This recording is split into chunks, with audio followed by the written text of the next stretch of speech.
जय श्री राम सभी भाइयों को। हमने एक वीडियो बनाई थी कुछ दिन पहले शाहजहां के ऊपर, जो कि हमको किताबों में पढ़ाया गया था। हमने उसके ऊपर इसलिए वीडियो बना दी क्योंकि हमको पढ़ाया गया था वो किसी टाइम में। और उस वीडियो के चलते कुछ मुसलमान भाइयों ने, हम उनको भाई तो अब नहीं बोलेंगे क्योंकि उन्होंने बहुत अपद्र भाषा का उपयोग किया है। मेरे को धमकी भी दी, गालियां भी दी, और हमारे भगवानों को भी उन्होंने गालियां दी है क्योंकि उन्होंने 5 या 10 सेकंड की रील देख के उन्होंने ये कमेंट किया है कि तुम्हारे कृष्ण ने भी अपनी बुआ की बेटी से शादी की है, अपनी बहन से शादी की है। बहुत ही अपद्र भाषा का इस्तेमाल करते हुए उन्होंने गलत और गंदे कमेंट किए गए हैं, सीधे हमको टारगेट किया है। और जबकि हमने उनको टारगेट नहीं करा, हमने वो बोला जो हमको किताबों में पढ़ाया गया था, जो इतिहास में पढ़ाया था, उनके ऊपर हमने आवाज उठाई थी, वही हमने बोला था। हमने किसी को टारगेट नहीं करा था इसमें, तो उन्होंने सीधा हमको टारगेट करा। और ये वो लोग हैं जो नफरती माहौल में पले बड़े होते हैं, ये वही काम करते हैं। जो असली मुसलमान होता है वो इन लफड़ों में नहीं पड़ता, न वो इन चीजों पे ध्यान देता है, क्योंकि उसको पता है क्या गलत क्या सही। उन सबको पता होता है। जो असली मुसलमान होता है, जो ये अपने आप को मुसलमान बनते हैं ना, जो नफरती माहौल में पले बड़े होते हैं, उनका काम होता है ये सब करना। जो ये करते हैं कमेंट में आके बकते हैं, क्योंकि उन पर कुछ काम होता ही नहीं। वो इन्हीं के लिए पैदा होते हैं, इन्हीं के लिए बड़े होते हैं, इन्हीं के ऊपर ही मतलब उनका सारा जोर इन्हीं पे होता है। तो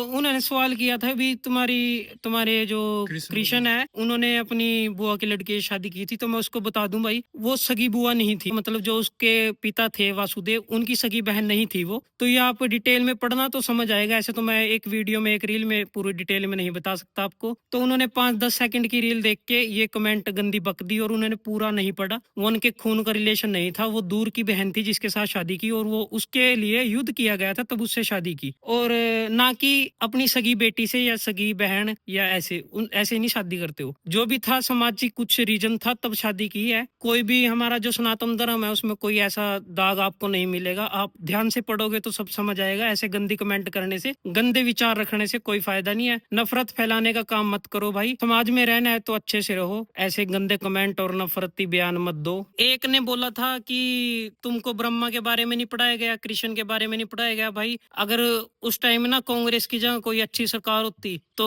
हमको ये सब पढ़ाया जाता, और आप सभी को भी इस चीज के बारे में नॉलेज होती है। अगर कोई अच्छी सरकार होती है तो कांग्रेस की देन है जो हमको ये उल्टा सीधा पढ़ाया गया। धीरे धीरे सुधार आ रहा है, आगे आगे आ जाएगा और तुमको भी सब समझ आ जाएगा। थोड़ा इंसानियत पैदा करो अंदर, ये कट्टरता खत्म करो, भाईचारा अच्छे से निभाओ, भाई को चारा मत बनाओ। जय श्री राम।